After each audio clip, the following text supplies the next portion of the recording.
yeah, just to give you a little bit of background,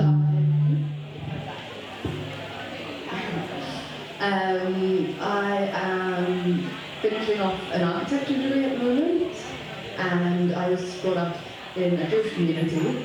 I grew up in Cape Town, and I went to school at a Jewish school called Herzliya, which is obviously based off Theodore Herzl's name.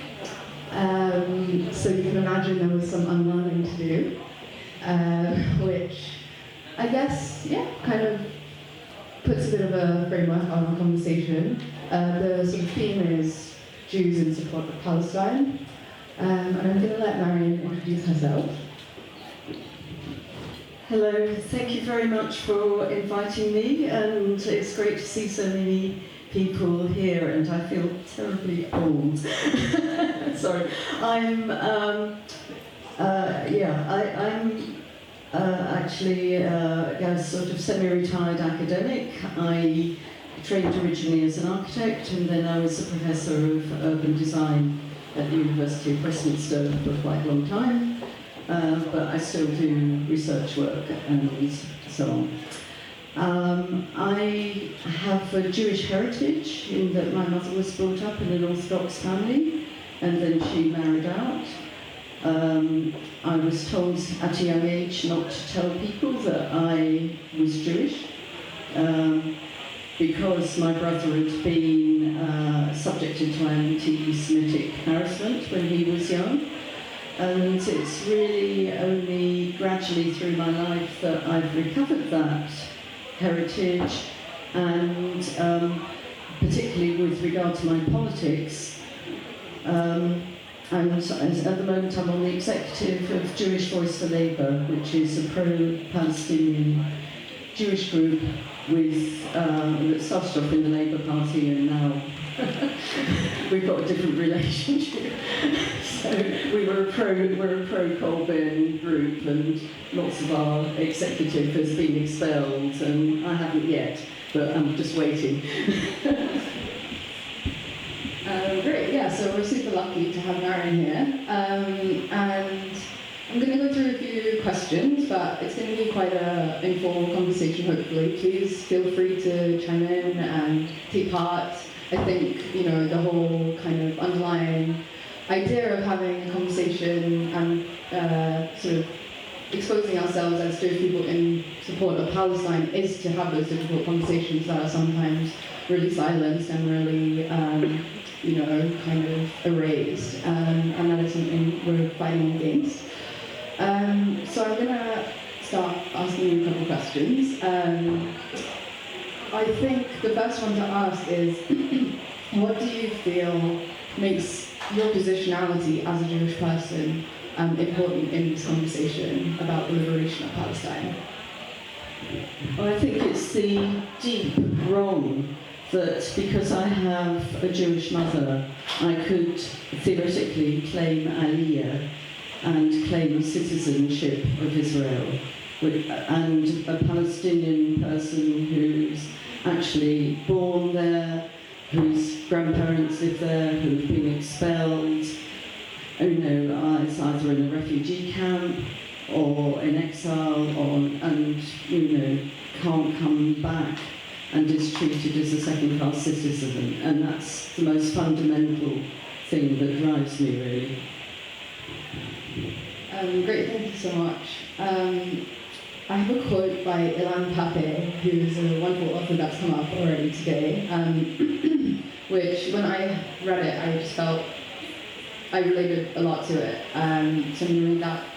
There was no one moment of epiphany or awakening that makes you actually take positions which will frame you as a traitor in your own society, and would definitely leave you with no reference group in your own society. For me, it was a journey that had many important stations. I think there's so much to that quote that I think is important. Is that rain? Okay. It's kind of an interesting noise. First of all, traitor in your own society and no reference group. I feel like I've experienced that recently. just kind of trying to have these conversations and looking for Jewish representation in favour of Palestine has been incredibly difficult. But also this idea of important stations along the way of sort of realising maybe the brainwashing or the kind of indoctrination that we as Jews are kind of given as we are growing, I think is a really beautiful way of putting it. Do you feel similarly, and if so, what are those stations for you? I think probably I'd be really interested in hearing your journey, but for me it was also a bit of a journey because, as I said, my grandmother was Orthodox. I really loved her. She raised money for the Jewish National Fund, I now realise, and so I always had this sort of warm, fuzzy feeling about Israel that if the fascists ever took over here, that would be like a sort of place of refuge. And then as I got more involved politically and went on marches for Palestine, it started dawning on me much more what the situation was. And it was things like when I was at Westminster, we've got had a Palestinian, she was a student and now she's a senior lecturer there, Yara Sharif, and she did her her master's degree and then her PhD on the separation wall, and she's written a book from it called The Architecture of Resistance. So listening to some of the talks she gave more of an insight. And then when I joined Jewish Voice for Labour, I can remember having a conversation at the first AGM with someone, and they were saying, look, Israel's an apartheid state. And I was thinking, surely not. Surely it's not that bad. But then gradually I realised it was, and of course has become more and more obvious. So it was a journey to really turn my whole view around. That's very relatable, I think. So to give a bit of my own journey, as I said, I grew up in Cape Town, which is South Africa's the inventor of apartheid. And actually my family ended up there because of fleeing the Holocaust. So it's kind of an interesting intersection of different things. And we were taught a very one-sided view of history, both about South African apartheid and the Holocaust, and especially about Israel. And it was only kind of when I moved to when I was 15, and I've always had left-wing politics, and I kind of realised, wait a second, being pro-Israel is not very left-wing. There was a bit of a disconnect there. And that kind of sat in my head for a bit, and then I actually met Danya, who is the amazing woman who has put this together, who is Palestinian, and I was taught that Palestinians didn't exist. Palestine didn't exist. And so obviously, like any rational person, I thought, maybe something is a bit amiss. So it's kind of, I think it's interesting how it takes some time to really unlearn things, of course, but also sort of takes, I guess, an open-mindedness to the world, the geopolitical sphere, how these dynamics are not just over there or separate to us, but actually how even here in the UK, every single person living here is in some way implicated. And really it's our responsibility and our obligation to understand those dynamics and open our minds and find those stations, I guess. So we both come from a background in architecture, and since this is Art Action Palestine, I thought it would be really nice to also go into a little bit of that conversation, because architecture plays a huge role in occupation. I suppose you don't work so much in that industry anymore, but I wonder if you could elaborate a little bit on what you think that impact is, how do you think those things operate, and what should we be doing to respond to that? Well, I think for me, the big sort of truth of Israeli apartheid came when I realised there were separate roads for Israelis and Palestinians, and I just thought that kind of separation is apartheid. It's just appalling, and the whole building of the separation wall, it's an architectural feature, and the checkpoints. Yara gives sort of very moving accounts, talking about how she was brought up in Ramallah, and there would be, I think it was Jerusalem's only 15 minutes away, but it actually takes an hour and a half because of the checkpoints. And there's a film, isn't there? I think it's still on Netflix, The Present. I don't know if anybody's seen that, where about a man going with his daughter to buy a present and having to go through the checkpoints and the humiliation of going through those checkpoints. And then also hearing about the settlers and the settlements that are built. I was due to go on a study tour of the West Bank, and I would have left on the 21st of October, but of course with the international campaign against house demolition. But for us as architects and as people who are interested in the built environment, seeing Palestinian homes destroyed in front of the people who live there seemed to me such an appalling thing, because of the way that home is so much part of your identity and a part of your way of life. And the difference, I mean, I've only seen images of them, everybody says you have to go there to really understand it, between the villages and the kind of houses that the settlers are building, which are kind of suburban. I don't know, you've been there. Perhaps you can talk about it. I mean, also, the red roofing. So settlers will have red roofs so that they can be identified in air raids. Architecture and the built environment is pretty much the apparatus of colonialism that has been used across British Imperial Empire, across many empires. It is kind of, I mean, this is an idea from E.L. Weitzman that I'm borrowing, but the hilltop settlements, the separation wall, actual materials are the weapons of occupation. And I think when you start to kind of understand how these physical barriers or violences that kind of reduce Palestinians or dehumanize them, reduce them to non-humans, are actually physical things that we can see. I think, for me at least, that feels like something tangible, and often when we talk about the conflict or when we talk about, the crisis, it feels like this insurmountable kind of task to how do we even start to think of ways and solutions. But I think when you start to kind of understand that infrastructure has always been a tool, a colonial tool, in the colonial project, it starts to kind of, at least for me, crystallize that these are ways that we can also criticize and understand.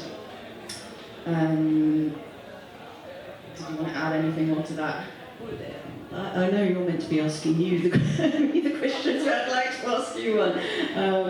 Because when you went there, I understand it as, as part of the birthright, which is what young Jews are asked to do, isn't it?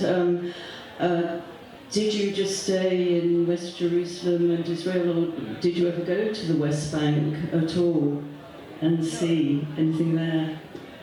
Yeah, as I said, that for me, so a bit of context, went to, it's called Israel Tour. So you go, I think it's after GCSE, and it's an indoctrination program trying to get you to move to Israel. which is an ongoing program that has been kind of the Zionist project. And yeah, we had an amazing talk from Hazem before, who kind of put all this into words that I unfortunately will not be able to do. But just all this to say, it's this kind of thing that I did very sort of ignorantly at 15 is actually part of this long-standing project of indoctrination and settler colonialism. And no, we didn't go to the West Bank, we didn't go to Gaza. I don't even know if they would have used that terminology, used those words, because it was a project of erasure, complete and utter erasure. And yeah, I think, again, walls and materials like the Jerusalem stone, these are all incredibly powerful tools of nation building.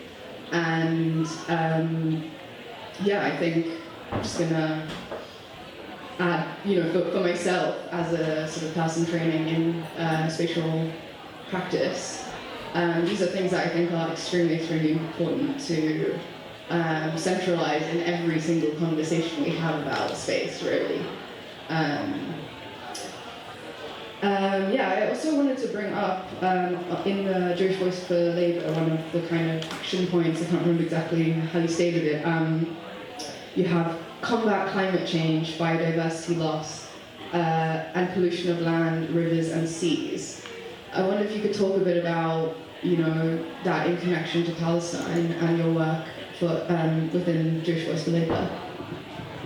Yes, we have an environmental officer who organises seminars on the environment and the way that, certainly in Palestine, it has been destroyed. The Jewish National Fund demolishes Palestinian villages, and I've heard from somebody else who went on the ICAD tour that they're planting non-native trees over them. We also used to run a little kind of media site where we had videos, and the water supply in the Palestinian areas, well, we know now the water's been cut off in Gaza, but before then, even in the West Bank, there's a water company that Palestinians have to pay for, and they're deprived of water to water their land, and it's quite frequently kind of turned off. There's some very good videos about that, and that's really shocking as well. So there's, this, as you say, this erasure and loss of biodiversity, and we hear about also the olive groves being burnt by settlers, people's livelihoods being taken away. Yeah, I think again that kind of goes back into these wider geopolitical conversations, and it really shows you how colonialism always kind of has these channels of destruction and extraction, and yeah, Israel is really no different.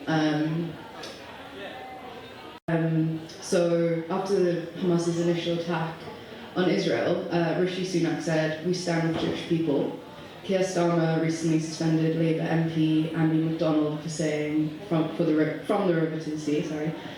And Suella Braidman wrote to police saying the phrase should be criminalised as it's anti-Semitic. Why do you think that our government, has conflated being anti-Zionist with being anti-Semitic? Well, I think it's been a long project of the Israeli state to extend the definition of anti-Semitism. And I'm not sure if you've heard of something called the IHRA, definition of anti-Semitism, the International Holocaust Remembrance Association. And that was taken up by the Labour Party in 2018. It's not really a definition. It has no legal status, but it was really highly promoted. And this idea of the new anti-Semitism not being about, sort of straightforward prejudice and hatred of Jews, which is obviously absolutely awful, but being extended into criticisms of Israel was brought into, I think, 4 of the statements, which they say might be anti-Semitic, but which in practice were used to call people anti-Semitic. And we've had the ridiculous, well, I think quite ridiculous position in Jewish Voice for Labour, where we've had, 60 Jewish members accused of anti-Semitism because they make critical statements about Israel or pro-Palestinian statements. And now we're seeing that being ramped up. And I don't know how many of you are still students or go to universities, but universities are being asked, or have been not asked, actually required to adopt the IHRA definition. And it would be very interesting to hear if there's any pushback against that. Local councils were were pressurised to adopt that definition as well. So, sorry, I could go on and on about this. No, it's great. I think, oh yeah. It's sort of like loosely related to what you were just talking about. So I feel like you've probably, or we've all probably seen recently, like videos of, it seems like they just put up these posters and stand around with a camera waiting for someone to come and rip down the kidnapped posters that were started. I think it started in New York with 2 artists, and a lot of the time people tear them down because they're essentially propaganda, and they suggest a care for the hostages that we're aware that Israel doesn't have.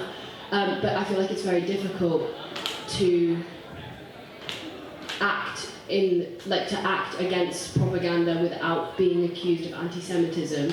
And I've had a lot of difficulty having conversations with people, and I have struggled to find the words to explain why it feels like propaganda when presenting Israel as the victim, because I guess obviously they're not, and it is propaganda, but it's hard to explain that, at least for me. And I was wondering if you had any basically advice on how to explain that. I don't know if my question makes sense.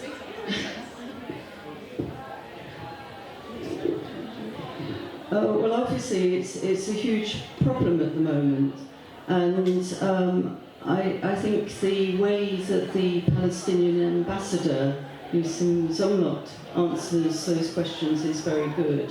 Is, obviously, the people who have been taken hostage, it must be terrible for them. They must be absolutely, terrified, and it must be awful for their relatives. And there's people in my organisation with relatives in Israel who feel concerned, really worried about them.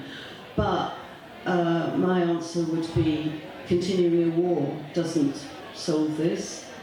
2 wrongs don't make a right, and what Zomlot says and the other ambassadors say is history didn't start on the 7th of October, and we have to, I think it's great, I would have loved to listen to the person talking to you, before, but we have to remember the 75 years of ethnic cleansing of Palestinians from their homeland, and I've been watching what's been happening on the West Bank, because of thinking of, my plan, the tour to go there, and there were 200 people, 200 Palestinians killed before this started, and, settler violence.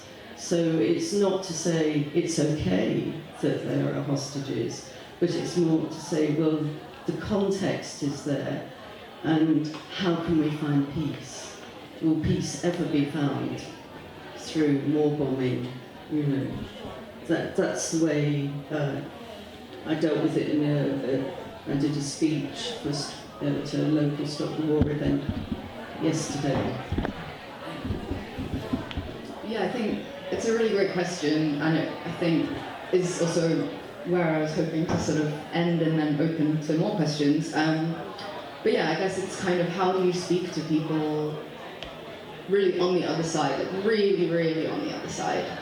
And it's not a question I have the answer to. I have been trying to collect answers in conversations with other smart people and people who are a lot smarter than I am. One of the things that I've heard is, you know, you're not going to convince people who are completely pro-Israel that to come over to our side. It's just not going to happen. What we need to do is try to get people to form opinions who are on the fence, who are pussyfooting, and I will call out white people specifically. They're the ones who are nervous to be anti-Semitic, because anti-Semitism is a European condition and has existed in Europe for a very long time, and is part of the reason of the establishment of Israel. And I think when you can kind of clearly lay out, you know, people love to say, oh, it's so complicated and just hard to know what to say.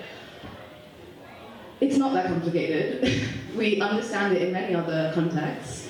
It's uncomfortable, definitely, but it's no more complicated than many other things that I'm sure people engage with on a daily basis. The nervousness to be anti-Semitic is something I guess we need to interrogate, we need to talk about, but should not be derailing the genocide that is happening in Palestine. And I think, yeah, I mean, could go on, but just all this to say, you know, as a Jewish person, I'm going to stand up and say that it is not anti-Semitic to be pro-Palestine. That is, if you take one thing out of this, that is it. Anything else, or should we open? Well, we had a session in JVL with members talked about their feelings about and their responses to what's been happening. And I remember one phrase particularly came up about weaponizing grief. And I think that's, you know, there is the grief that people actually really, really deeply feel, and we shouldn't minimize that. And Namod, which is a group of much younger Jews and more observant Jews, have been holding vigils, and they were vigils and mourning for both sides of the conflict. But I think there is something in that phrase about weaponizing grief that is, I don't know, a bit distasteful, really. Yeah, I think, I mean, and this is the last thing I'll say, but again, bringing it back to the UK, they didn't want Jews to be here, and that's why, you know, happy to ship them off to Palestine and kill a few Arabs on the way, like, even better. British politicians love to use anti-Semitism as a kind of red herring, I would say. And we have to, there is such a thing as anti-Semitism, of course, but we need to be able to differentiate when it's being used as rhetoric and when it's actually threatening to people. In context of conversation with Palestine, I think it's often used, unfortunately, in the wrong way. Okay, so would love to, yeah, great. I just have one question, I mean, especially for you as you were standing up. Thank you. It's just about, as you deprogrammed yourself, or as you like to call it, what were your first conversations, the most intimate ones, with your family and relatives like for you? That's a good question. I think with any deprogramming that has to go on, you say a lot of embarrassing shit that, you know, you shouldn't be saying, and then you realize, oh my god, like, I was so wrong. So I think in the beginning, obviously, I was like, what do you mean? I couldn't really understand. And then when, I guess what you're more asking is, like, after the deprogramming, how do I talk to my family? And it's difficult. My family don't agree with my views to differing degrees. I can talk to some. My brother does, who's 2 years older than me. I think for my mom and my parents who remembered Holocaust, who had family, who heard stories, it has a different kind of flavour. And then I have my really more conservative family. And I think going back to what I was saying to you is that we're not trying to convince people who are fascists. Like, you can't reason with that. But I do try, have those conversations, and I had one the other night with my mom, and maybe we don't agree on everything, but we can still respect one another. And I think it's a long game. We have to, keep our energy up and keep that solidarity going so that we can continue to have those conversations. Sorry, just to follow up, did you grieve the loss of your identity in any way? I will say I didn't identify with Israel. I learned certain things. I was sort of, I wouldn't even say learned, I was told, I was kind of forced there. I had to be there, you're primary school. Did I grieve? I grieve what it's meaning to be Jewish now. As it relates to Israel, it's terrible, it's horrible to feel that kind of relation to something so heinous. But no, I didn't grieve. I didn't feel I lost something. It's a great question though. I think it might be something that people have to grieve. I could add that some of the people on the executive have actually had relations with their families severed because of their views. That the certain members of their families just won't talk to them at all, and that's quite painful, I think, for them. Does that answer the question?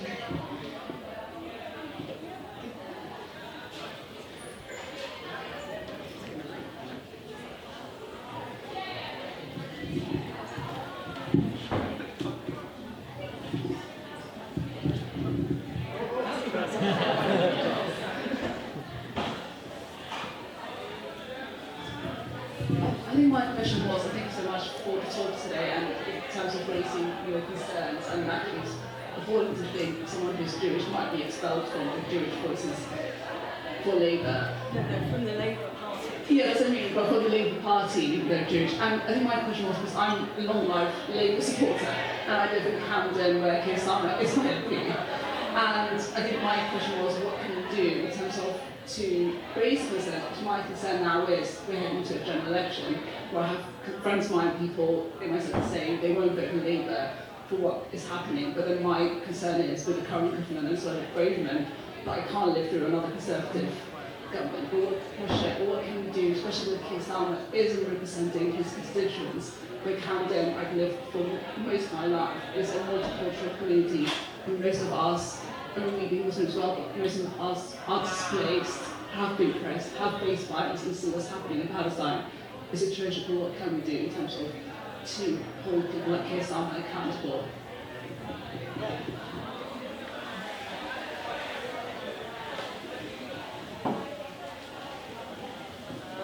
Another very good question that's very difficult to answer. What we can do is continue with the demonstrations, I think.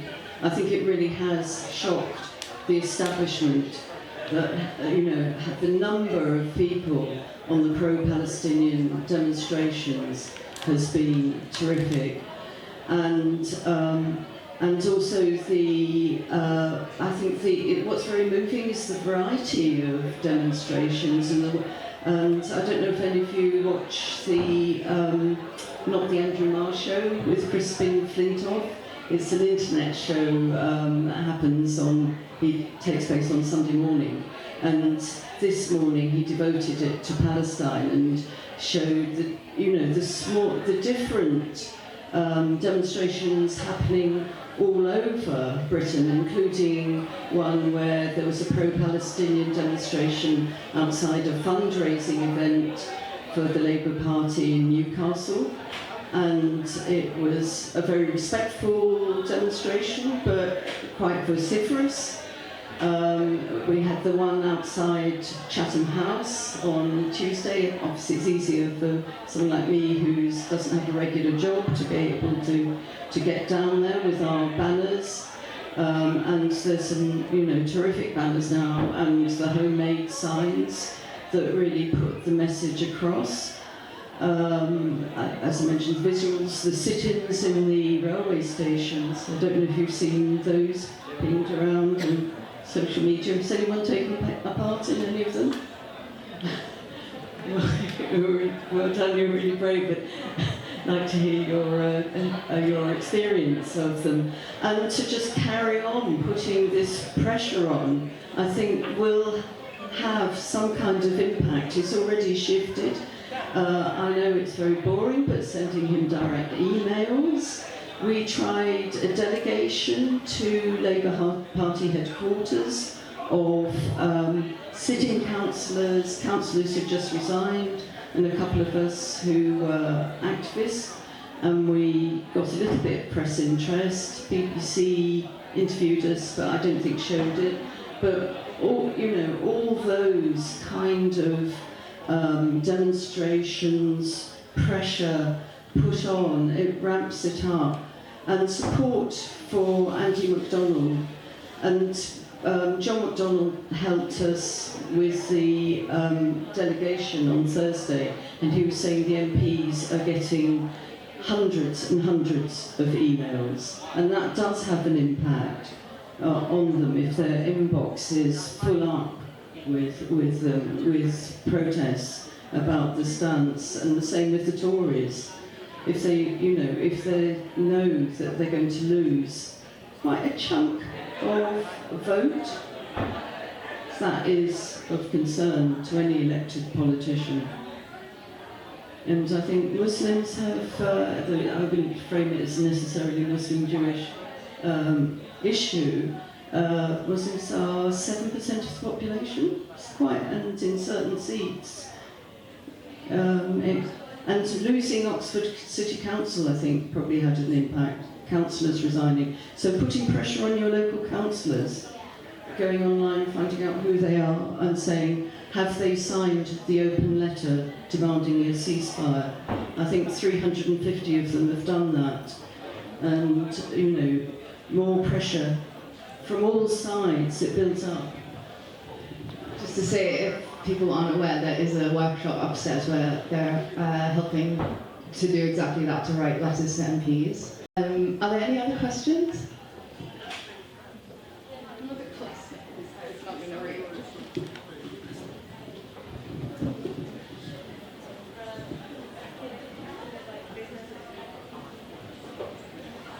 Hi. I was just kind of following from the person's question about the conversations you have with Jewish friends and family and stuff.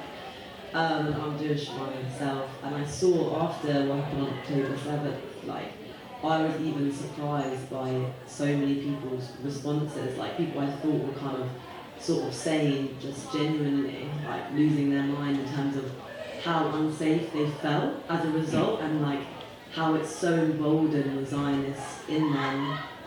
People posting saying it's never again now for Jews, and there's 6 million and however many were killed on October 7th. And I was honestly shocked myself at the extent of a mixture of kind of intergenerational trauma and also obviously propaganda they've been told. And there's such a strong idea amongst these people that they need Israel for their safety, and that Jewish safety cannot be achieved without Israel. Obviously that's untrue, and not only should Jewish safety not be achieved at the expense of other people, it's also not going to be achieved that way because it's not possible, and Jews will never be safe in the situation. So I was just wondering if you guys kind of so it's not more like a statement of a question, but if you had any kind of thoughts about having those conversations about really trying to speak to our Jewish friends and family and being this is not how I know you don't feel safe, but this is not how you're going to feel safe.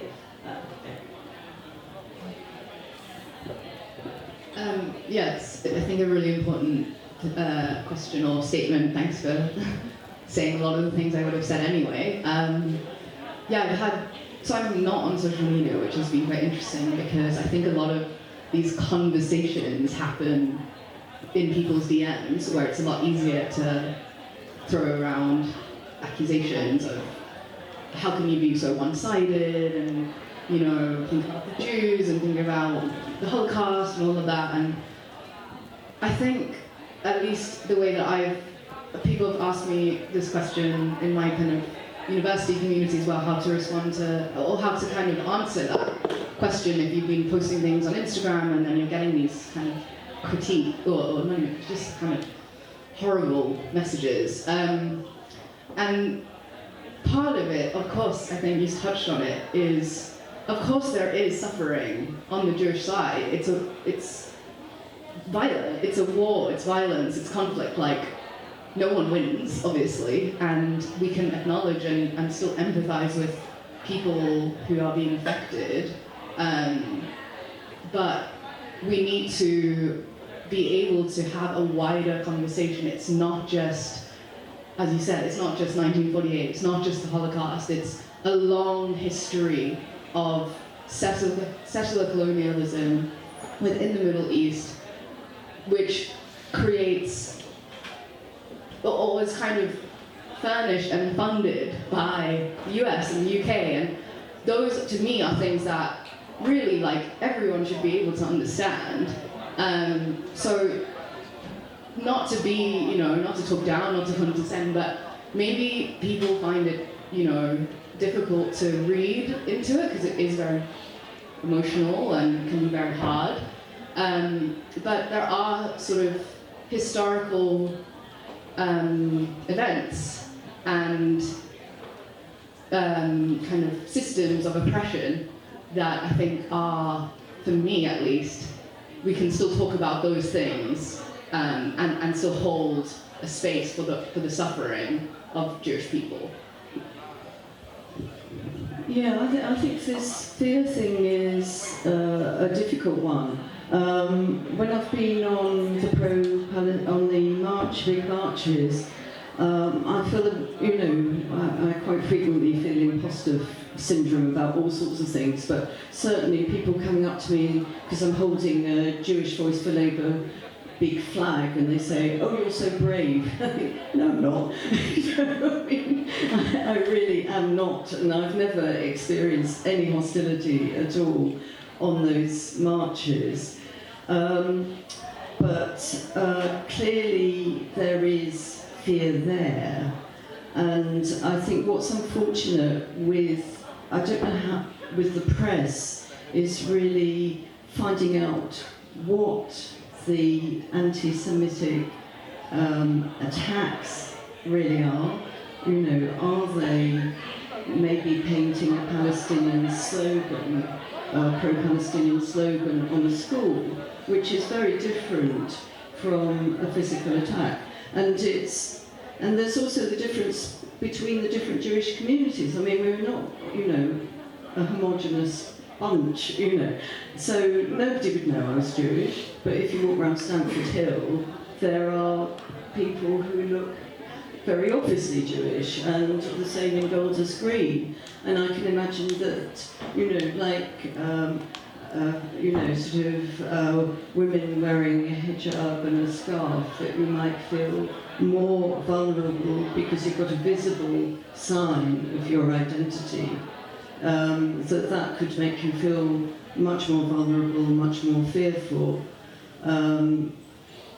But the problem is the press, isn't it? And these conversations on telly and Suella Braverman saying they're hate-filled marches, and of course they're not. They're marches full of love, but we've got no way. It's so difficult to put that across. You have 1 minute, and I know you want to say something. One minute.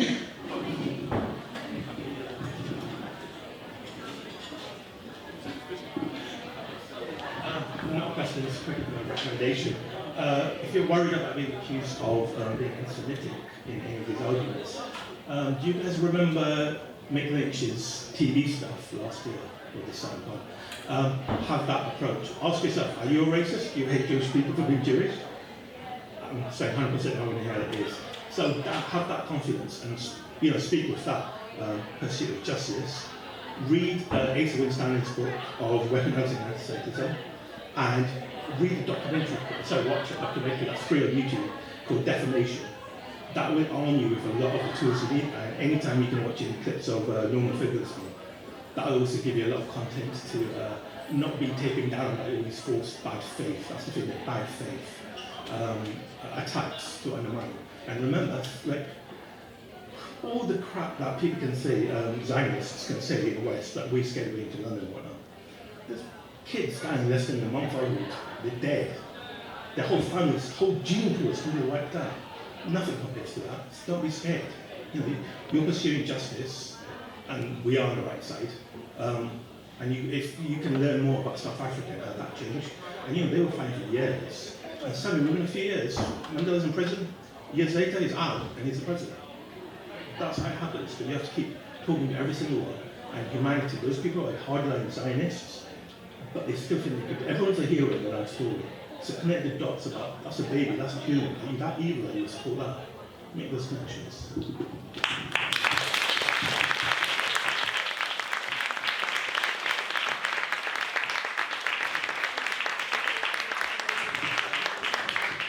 And could I just make a last plug for the Jewish Voice for Labour website? We've got loads of great articles, and also if you scroll right down, we've got what is anti-Semitic conduct definition, and we also run seminars and training sessions. Not training, education. Sorry, hate the word training. Education.